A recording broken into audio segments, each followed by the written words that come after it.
जय स्टूडेंट्स, हम कर रहे हैं आज एक्सरसाइज 9 क्लास 10th की एक्सरसाइज 9 है। हाइट एंड डिस्टेंस के ऊपर बात है। तो देखिए हाइट एंड डिस्टेंस में हमारे पास कोई भी ट्रायंगल है। ये मान लिया ये हमारे पास कोई ट्रायंगल है ए बी और सी, ये इसके एंगल्स है। ठीक, अब ए वाली भुजा जो है यहाँ से यहाँ तक होगी, इसको हमने माना ए। ये जो होगी यहाँ से यहाँ तक, ये हो जाएगी बी इसके सामने वाली, ठीक है। और सी हमारी भुजा जाएगी ये वाली सी, इस तरीके से होगी। अब हमारे पास इसमें जो है हाइट एंड डिस्टेंस का जो चैप्टर है, इस चैप्टर के अंदर हमारे पास कोई राइट एंगल ट्रायंगल मिलेगी या हमें वो स्टेटमेंट दी होगी, उससे एक राइट एंगल ट्रायंगल बनाएंगे हम, ठीक है। मान लिया ये कोई राइट एंगल ट्रायंगल हमारे पास दी हुई है। तो राइट एंगल ट्रायंगल क्या होती है? जिसमें एक कोण कितने डिग्री का हो? 90 डिग्री का। मान लिया ये ए हमारा, ये बी है और ये सी है। ये जो एंगल्स होंगे ये हमारे पास 60 से कम। 60 से कम का मतलब या तो ये 60 का हो सकता है, 90 से कम का मतलब 90 से कम 60 डिग्री, और ये कितना होगा 30 डिग्री। उसी प्रकार यही एंगल्स कितने कितने डिग्री के भी हो सकते हैं, 45 डिग्री के भी। तो हमारे पास इसमें क्या होगा कि एंगल्स दिया मिलेगा, कोई एक एंगल आपको दिया मिल सकता है, आपको दूसरी साइड निकालनी होगी। अब देखिए हमारे पास दिया हुआ है, मान लिया ये बड़ी जो भुजा है हमारी बीसी हमारे पास 10 सेंटीमीटर दी हुई है और इसने बोल दिया कि ए बी बताओ क्या है, ए बी कितने सेंटीमीटर है। तो बिल्कुल लीजिए इन एंगल्स का रेशो याद रखना आपने। देखिए ट्रिक्स है, 60 का 30 का हो सकता है, 60 का हो सकता है, और 30 60 का होगा तो तीसरा किसका होगा एंगल 90 का, तभी 180 बढ़ेंगे। तो इसका रेशो है 1 और इसका हो जाएगा √3 और इसका हो जाएगा 2, जब बात आएगी 30 60 90। अब बात आई 45 और 90, जब रेशो हमारा इस तरीके से होगा एंगल ट्रायंगल में, तो हमारे पास 1 और यहाँ जाएगा √2। अब देखिए मैं इसी सवाल को करके दिखाता हूँ आपको। अब देखिए हमारे पास 30 का रेशो क्या है, 1 है, लेकिन 30 के सामने वाली भुजा कितनी है 10। तो हम क्या करेंगे, इसको 10 से गुणा कर लेंगे। इसको 10 से गुणा करेंगे तो ये कितना जाएगा, ये भुजा कितनी आई हुई है 10, कोई बात नहीं। इसी को फिर इससे गुणा करेंगे 10 से, तो हमारे पास ये जो भुजा आएगी ये कितनी आ जाएगी 10√3। अब 90 की बात करेंगे तो इससे गुणा कर लीजिए, ठीक है। और इससे गुणा हम अगर इसको करेंगे तो देखिए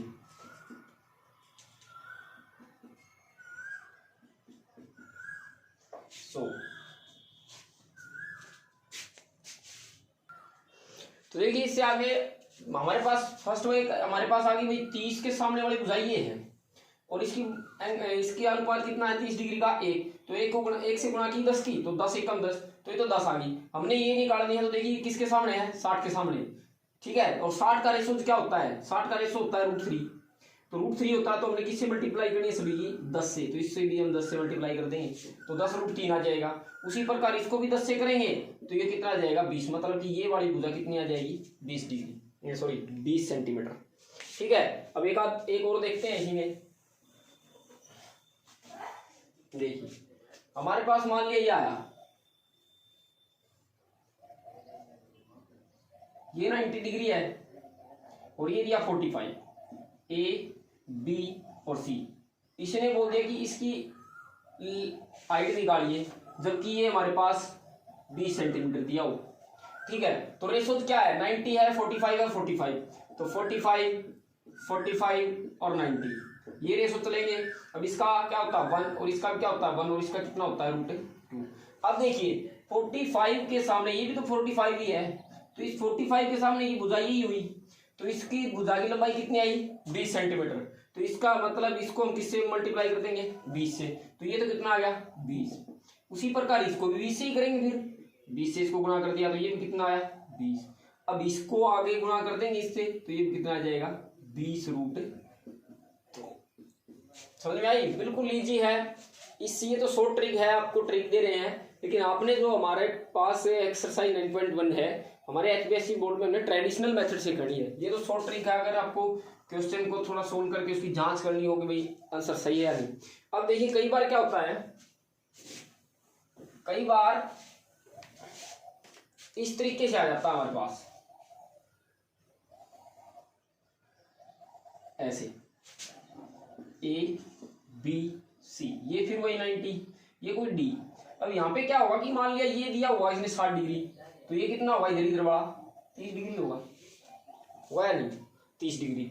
अब देखिए ये 60 है और ये कितना है 30, मान लिया ये इसने दिया है हमारे पास यहाँ पे 30 डिग्री, ठीक है, या फिर इसको मान लिया मैंने 45 डिग्री दिया है।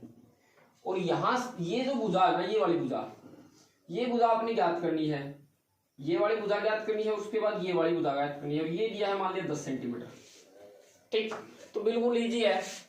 अब देखिए सबसे पहली वाली छोटी ट्रायंगल ले लीजिए, 60 30 90 वाली लेंगे, 30 रेशोज 60 रेशोज 90, 30 60 90 वाली दी, मतलब कि ट्रायंगल हमने ली BDC, या फिर ऐसे लिख दीजिए DBC। इसमें हमने देखा 30 का रेशो क्या होता है 1, और 60 का रेशो क्या होता है √3, और 90 का रेशो कितना होता है 2।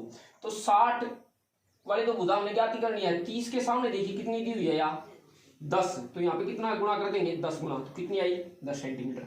उसी प्रकार इसको भी कितने गुणा करनी है 10 से ही गुणा करनी है, तो इसको 10 से गुणा करेंगे तो 10√3, मतलब कि 60 वाले एंगल के सामने भुजा कितनी आएगी 10√3।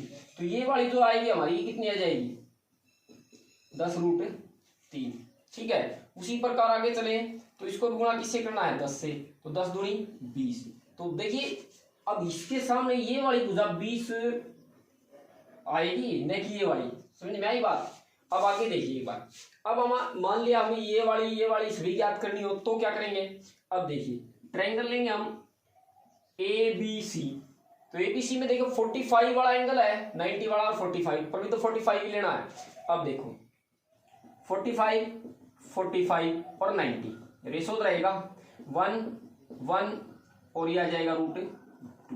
अब 45 के सामने की भुजा कौन सी होगी, ये वाली, तो 45 के सामने की भुजा क्या होगी, ये वाली होगी ना। इसका मान कितना आया हुआ है 10√3 आया हुआ है, तो यहाँ पे भी हम कितने से गुणा करेंगे 10√3 से, तो इसकी वैल्यू कितनी आ जाएगी 10√3 गुणा की, तो उसको भी 10√3 से ही गुणा करेंगे, तो ये कितनी आ जाएगी 10√3, ठीक है। या फिर ये देखिए 10√3 की बजाय 10 तो है ही है ये, ठीक है। और 45 का मतलब ये 15 डिग्री का, 45 तो कंप्लीट हुआ ना, 45 कंप्लीट हुआ, तो बिल्कुल सामने वाली जो भुजा होगी ये कंप्लीट भुजा, ये कितनी आ जाएगी 10√3 आ जाएगी। 10√3 आएगी तो देखिए 10 तो है ही है। उसके बाद ये जो आएगा x, इसको हम दो पार्ट में डिवाइड कर सकते, इनटू है x प्लस में 10 है ये, ठीक।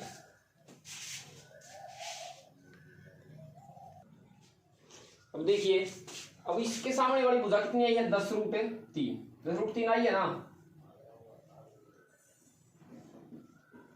ये 10√3 है। अब इसके बिल्कुल सामने ये 45 का टोटल बना, तो 45 के सामने की भुजा क्या है, 45 के सामने की भुजा x प्लस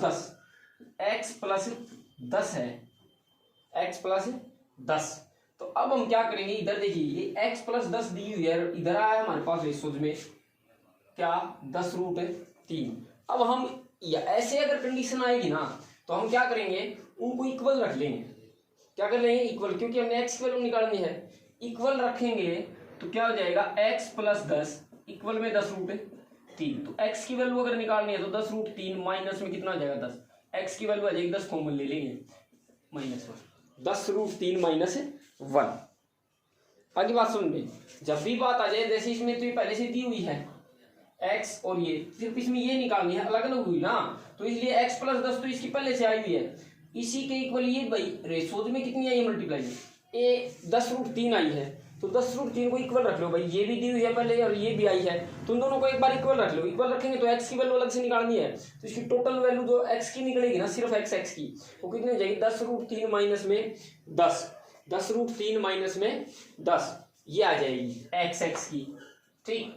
और अगर बात करें इस टोटल की, तो टोटल जो आएगी वो आ जाएगी 10√3 तो है ये माइनस में, प्लस में कितना आ जाएगा 10, तो फिर ये जोड़ना पड़ेगा आपको, कितना हो जाएगा देख लेना, ठीक है। अब रही बात ऊपर वाली अगर निकालनी चाहिए इसी में ये वाली, तो देखिए 90 के सामने कितना था, 90 के सामने था √2 और हमारे पास कितनी आई है 10√3, तो इसको बस 10√3 से गुणा करेंगे, 10√3 से इसको क्या कर देंगे गुणा, तो 3 की 3 से गुणा करेंगे तो 3 दूनी 6, 3 की 2 से गुणा 3 दूनी 6, तो 90 वाली जो भुजा आएगी वो आ जाएगी 10√6 और यही हो जाएगा हमारा आंसर। तो इस प्रकार से आपने इसको समझना है, ठीक है। लेकिन हमारे पास अब हम क्या करेंगे, हमारी जो एक्सरसाइज है 9.1 इसमें 16 क्वेश्चन है, 16 क्वेश्चन 16 के 16 मोस्ट इंपोर्टेंट है। अब हम इसमें करेंगे क्या, इसमें करेंगे हम, वैसे हमारे पास हमें पता है कि भाई साइन थीटा क्या होता है, लंब बटे में कर्ण होता है। कोस थीटा क्या होता है, आधार बटे में कर्ण, ये चीजें याद रखनी है। टेंजेंट थीटा क्या होता है, आधार बटे में लंब, लंब बटे आधार, लंब बटे आधार। और उसी प्रकार साइन का उल्टा कोसिकेंट होता है, तो इसका उल्टा कर लीजिए कर्ण बटे में लंब, और कोस का उल्टा होता है सीकेंट, तो सीकेंट का उल्टा कर लीजिए कर्ण बटे में आधार। उसी प्रकार लंब बटे आधार, तो आधार बटे में लंब करेंगे, किसका उल्टा होता है, ये कोट का उल्टा, कोट थीटा होता है टेंजेंट का उल्टा, तो ये हो जाएगा आधार बटे में लंब। तो ये 6 जो हमारे पास रेशोज हैं ट्रिग्नोमेट्री के, अब ये पूरा चैप्टर इसी पे चलेगा। और दूसरी बात 8.2 के अंदर आपने की टेबल, जो एंगल्स की टेबल थी, एंगल्स का मान साइन 90 कितना होता है, साइन 60 डिग्री कितना होता है, वो इसके अंदर लागू हुई। तो आई होप ये वीडियो आपको पसंद आया होगा, प्लीज़ शेयर करें, हमारे चैनल को सब्सक्राइब करें, और अगर कोई दिक्कत है तो प्लीज़ हमें कमेंट करके बताएं, ताकि आपका हम सॉल्यूशन निकाल करके आपको आप तक पहुंचा दें, ठीक है। Thank you.